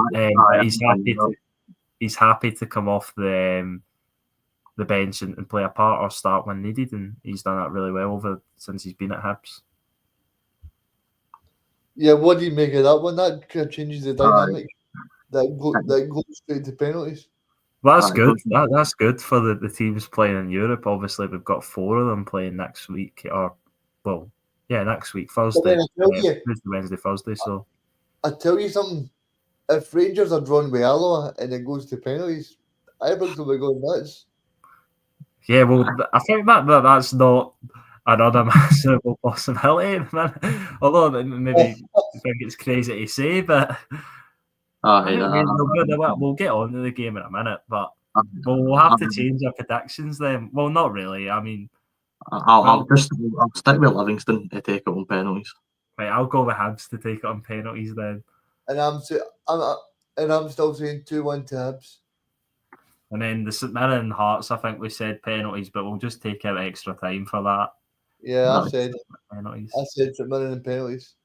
And I think that's really a really good decision as well, because extra time is a lot of the time. Extra time is pretty useless. Not really much happens. I know Hibs won last night, but the Dundee United Rapid Vienna game, there was barely anything. Dundee United had a big chance, but apart from that, there was barely anything happening. Especially when you're trying to help the teams that are playing in Europe, and we've obviously got 4 of them playing in Europe. You don't want to be having them play 120 minutes to before having difficult games, which I imagine most people in Scotland obviously want all of them to do really well and go through. They Falk Cup maybe. Sorry, I was just said they Falk Cup maybe then fancy their chances a bit more against Celtic, knowing that the game doesn't go to extra time. You know, if John McGlynn tells his players, look, you just need to hold on the 90 plus injury time. I know that's easier said than done, but if they can get through that spell, you know, a penalty shootout, it's 50-50. It can go either way. Yeah, well, I think it was the best part of 80 minutes they held on for last time. So, and Celtic just scored 3 or 4 in the last 10 minutes. So, if you can hold on for another 10 minutes against what you would probably say is a weaker Celtic team, you never know. Falkirk maybe take it to penalties and cause a big upset early in the season. Yeah, and we'll get onto that later on. But the next match on the schedule is Stuart Kettlewell's men. They're at home at Rugby Park against Dundee United. I mean, I don't know, but us, we were quite sad that Jim Goodwin went out last night, but I'm sure Robbie was bouncing up and down in his bedroom, thinking brilliant, because the times that me and Ethan spoke to Robbie about Jim Goodwin, he's not his biggest fan. No, I was disappointed for Goodwin. To go toe to toe with such a high named, high valued, squad valued team impressed me. A guy that huge amount of credit to Max Waters, a guy that didn't come up to Scotland with the best reputation. You speak to any Barnsley fan, they will tell you he was not great in there. So to come up and start scoring goals, especially in this important game. It was huge for Dundee United. Obviously, fell arguably the cruelest hurdle that they could have. But Goodwin will be proud of these players, and it's something that, like us, when we done it, Dundee United fans and Goodwin will be looking at that and going, right, we want to be doing that every season now. You've got a taste of Europe. You want to try and go further now. So it's something that they can build on. But it was ultimately a disappointing night that they didn't get through, and they ran Rapid Vienna so close as well. Yeah, I mean... Yeah, and I agree with a lot of what Robbie said. It really sort of heartbreaking for Dundee United. They were so close to what would have been a memorable result and one of the best for any Scottish side probably in Europe for a while. So yeah, it was really disappointing, but they should be proud of themselves as a team and as a club and take massive confidence into the season. Although I think the minutes may catch up to them in a difficult trip to Rugby Park, because Kilmarnock are obviously fresh with a whole week's preparation. Yeah, I mean, for me, Robbie, that's why I see Stuart Kettlewell's men going through in this time, just simply because of the pressures in the legs and the full week to really get into this game. I suppose you're right. On the other hand, we were speaking about Livingston versus Hibs there, and when I looked at Livingston versus Kilmarnock anyway, I wasn't too impressed with Kilmarnock.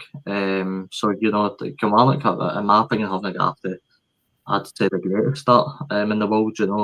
I think they have been slow sort of gelling together.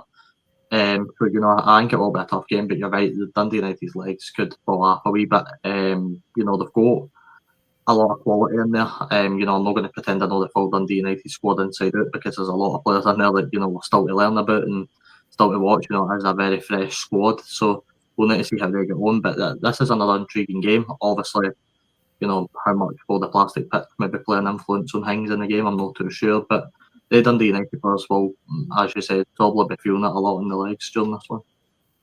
Yeah, I mean, well, in terms of this match, what do you guys see really happening? See Kilmarnock winning 2-1. I think Kilmarnock will win 2-1. Kilmarnock, I think, just announced earlier that they had 5,000 season ticket sales for the new season, which is another brilliant achievement for another Scottish team in the top flight. And yeah, really good, and they'll hope to mark that with a big win in the Premier Sports Cup, and I think they will do it, because I think Dundee United, we've seen in the past how stretched squads have been, unless it's Celtic and Rangers, and I think Dundee United will struggle with that, despite starting the season okay. I know the results maybe 1 point from a possible 6, but to draw at Falkirk and then so close to getting something against Hearts. They've not started too badly in the league, but yeah, I think Kilmarnock will have too much for them on the day. I think the final point in this match, the one player that really stands out from both teams for me is that Dolchek. Yeah, he's been good, top scorer in the league. I don't think he was always that, and Jim Goodwin's starting like best 11 because he didn't play in the first leg against in Vienna, but he came in because Isak Papel was injured in that first leg. I think it was the first leg he was injured, or was it against Hearts? It was the first leg. And the player that's really, some of the players that have really impressed me as well is Bert Esselink, the defender, Panucci Kamara in midfield, and I think Zachary Sapsford's been really good as well. So yeah, they've signed a lot of new players, but a lot of them seem to be settling in pretty quickly. Although I think Kilmarnock will just have too much for them. Stuart Kettlewell seems to have a clear idea of what he wants to do, and 2 decent results for them. They probably should have beat Livingston at home, but the red card obviously plays into that, which I didn't think was a red card. And then they do really well to come from behind at Easter Road last week with that Ben Brannan screamer. Yeah, it was a great goal. Aye. In terms of this, guys, I need to ask you now for a prediction. 2-1 Kilmarnock. I'm going to go 2-0 to Kilmarnock. I'm going to go 3-0 to Kilmarnock. There we go. I'm sorry to any Dundee United fans, but we are going for a full sweep of wins for Stuart Kettlewell's men. And finally, there is 2 matches left to speak about, and that's good because we've got about 10 minutes left of the show. And the match that's on tomorrow is Rangers against Alloa Athletic at 5:45. What do you guys make about this match? Yeah, it's on you go, Rory. No, I was just going to say that I'm not going to pretend I know the ins and outs of Alloa Athletic and stuff like that. What I will say is there's not much more you can describe this game in as, it's a must-win for Rangers. There's nothing else you can say about it. It is literally Russell Martin needs to win, and he needs to win comfortably as well. All the pressure by the media this week has all been about Martin. The slow start. Martin's media comments have been just baffling to me, to be honest. Coming out and saying, he's happy they're still undefeated so far. I mean, he's drew his opening 2 games. That isn't simply no good enough. A lot of the fan base have turned against Russell Martin now. So everything's swinging in a very negative manner, which is interesting because after the first leg against Poulsen, it was all swinging in the positive note, but it's just completely flipped again. And what words kind of describe how big this game is. And I know a lot of people go, "Oh, it's only Alloa, they should be favourites and they should get through comfortably," and they should. But a negative reaction at Ibrox, and it's what we've been getting, especially after the Dundee game. It can feed into the players, and the players know there's a lot of pressure in this game. So I'm not going to sit here and go, "Oh, Alloa should be expecting to go and get something at the game," because realistically they shouldn't. They should go there hoping for a nice day out for the away fans and just seeing what happens. But I hope they don't get drawn like 4 or 5. But the pressure will be on Rangers and Russell Martin tomorrow. Obviously, Russell Martin was asked today about his team, and he was asked about Andy Halliday. I mean, obviously, Open Goal will be happy with the publicity, Robbie, but I just feel like maybe don't think Andy Halliday should be involved in too many media outlets if he's still playing in Scottish football at the moment, because that was the sort of topic of Russell Martin's press conference today. And I don't think a player who's playing in the same league. No, I don't mind if Andy Halliday's playing in Scottish League 2 or he's playing in for Edinburgh City or something like that. But he's playing against Rangers and he's talking about certain things and it's making headlines. Aye. Look, for me, it's just I personally don't bother with it. I look at it as if Andy Halliday, you know, we know his background, we know the way he grew up, we know obviously his connections with Rangers. If he didn't have the connections and he was still playing in Scotland, I don't think it would be made such a big fuss, to be honest with you. And obviously, I know that's a big what if because he does have the connections to Rangers, but as far as I'm aware, I'm not too fussed unless the only time it really I got me questioning was when it was on the Champions League panel on BBC a few days before Rangers played Motherwell, and that I thought a question because, you know, that's a guy that's praising Rangers, you know, only a handful of days before they need to go and play Rangers, so that's only a question. But apart from that, to be honest, it doesn't really bother me, to be honest. Yeah, I think it's not something that I get caught up with. I think Andy Halliday is. I think he's a good pundit that brings good analysis, and he obviously brought really good analysis over Rangers and they're building up from the back and stuff like that. But this is stuff that all the managers in the league will know. Russell Martin will know. It's not kind of. I don't imagine it's too. It's good. It's good for us. We're all looking at it as not tactical backgrounds, going, wow, we didn't see this, or maybe some people are, but I think managers in the Scottish Premiership will know why it's not working for Rangers and how to counter Rangers, and Rangers will know how to go over that and get past that. So I don't really mind it that much. And you can say he's playing for Motherwell, but he's not really playing for Motherwell because he's not played a minute yet in the Premiership. So I get your guys' points. It's also not as if Andy Halliday's, you know, he's no new to it. He's been doing it for a while. So, you know, I don't see why the big sort of fuss is coming out about it now, to be honest with you. It just seems like, I don't know, to me it just seems a bit baffling. I think, you know, he's good at it. I like him. So, you know, I don't see a problem with it personally. Yeah, I mean, I just find it strange that it's been brought by a press conference. Like, I get that people do podcasts and stuff like that, but I just find it strange that the media try to make a big thing about it because obviously we know his background to Rangers. The only thing I do agree with Robbie that he shouldn't have been on the BBC 3 days before that Rangers played Motherwell. Yeah, I can agree with that. I think that is a bit. I don't know. Just I could understand why Motherwell fans would maybe be annoyed at that. But I think him going on a podcast is something I think in football that we don't see enough of. To be honest, I think footballers are really interesting. You get a different side of the game that you wouldn't get in years gone past, and Andy Halliday brings that as a current player. And I would welcome the idea of more of it, but obviously there's a line of what can be said and stuff like that. But yeah, I think going on the BBC days before he's meant to play the team is questionable. But I don't think it matters that much. Halliday will know that as well. You know, he'll know there's certain things that he can't speak about and stuff like that. You know, he's no daft. He'll know. And you're right. Even, you know, there's bigger problems with interviews and media these days than, you know, Andy Halliday going on a podcast. What about the times that Sky Sports are trying to get players to do half-time interviews, you know, when they're either getting beat or winning, you know, like that should be a bigger spoken about issue. You know, I don't agree with that. So I don't think it's the end of the world Andy Halliday making an appearance on a podcast that he's been doing for quite a while.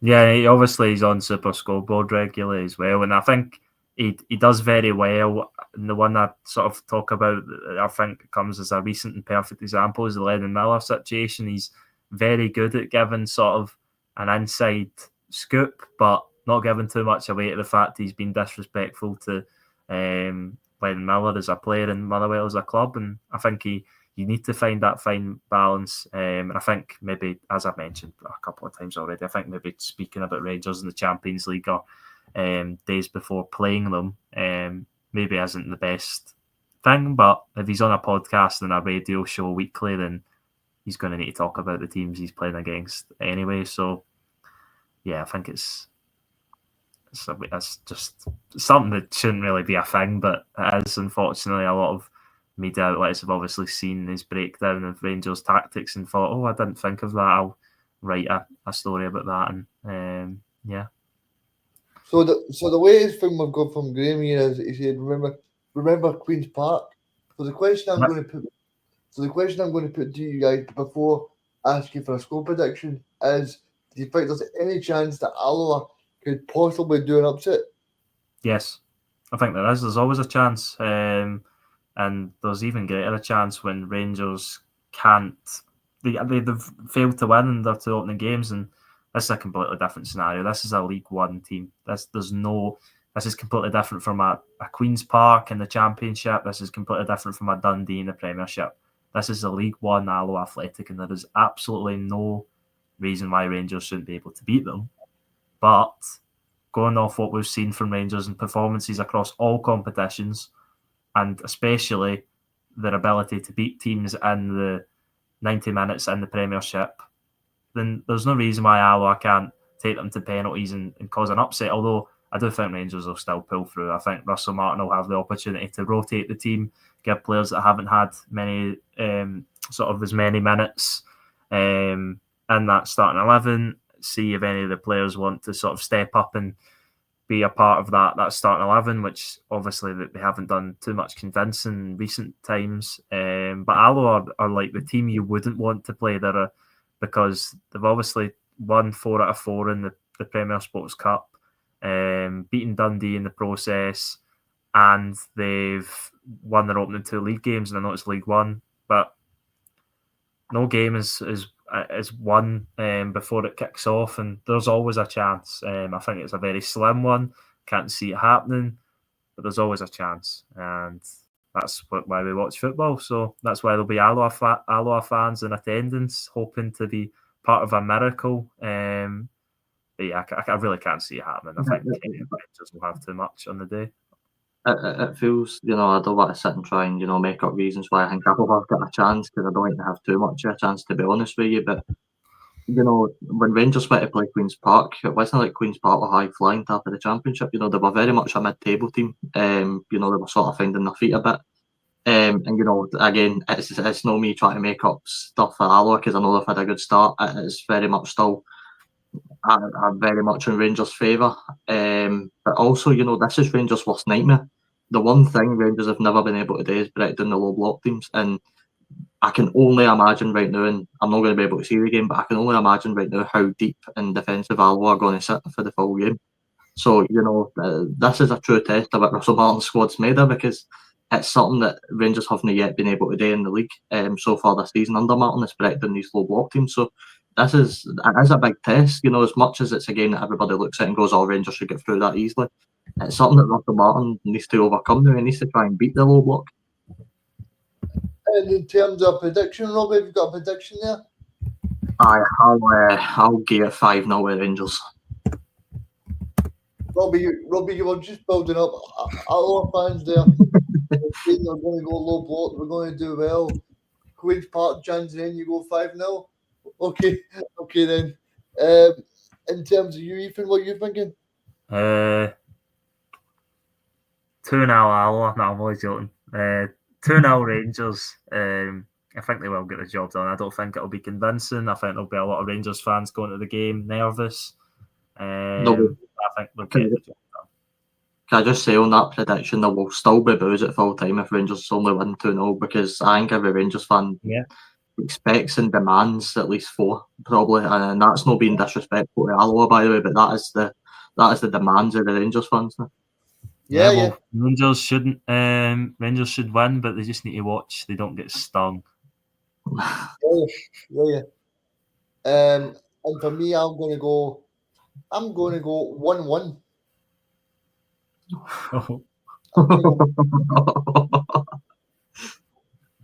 go 1-1,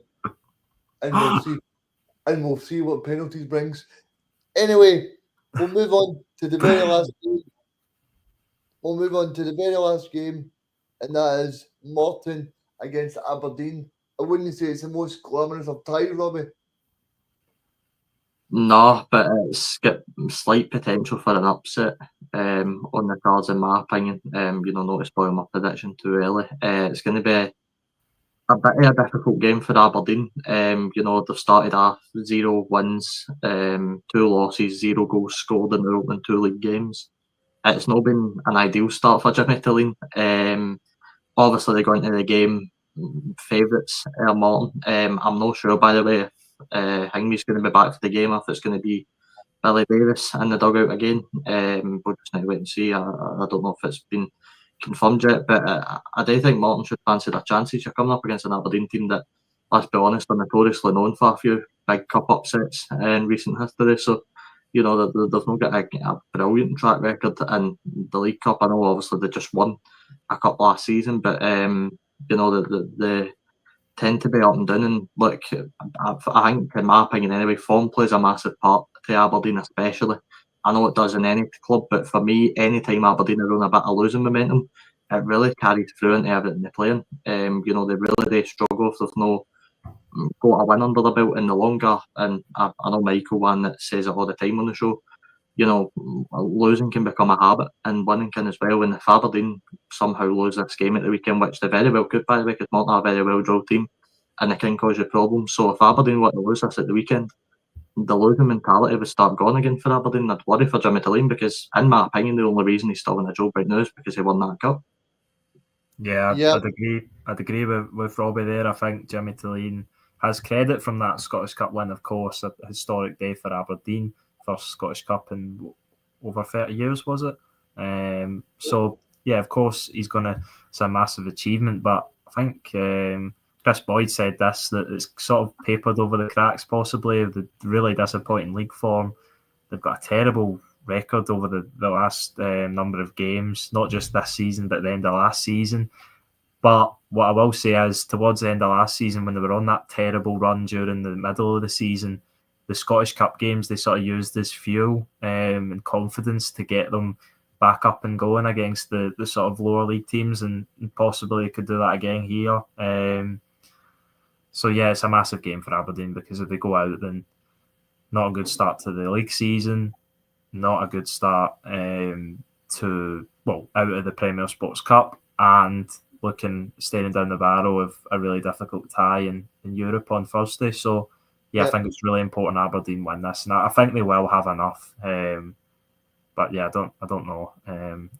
I think when I've been on for over an hour and a half, 90 minutes is a football game, so I think it's important for me now to get a prediction for this game, and then we can all go and enjoy the first match of the weekend, Celtic against Falkirk. Yeah, I'll go with 3-1 Aberdeen. I'm going to go. I'm going to go 2-0 Morton. Oh, Big call. I'm going to go 2-1 to Aberdeen. Fair enough. Okay, well, I hope everyone enjoys the Premier Sports weekend of football.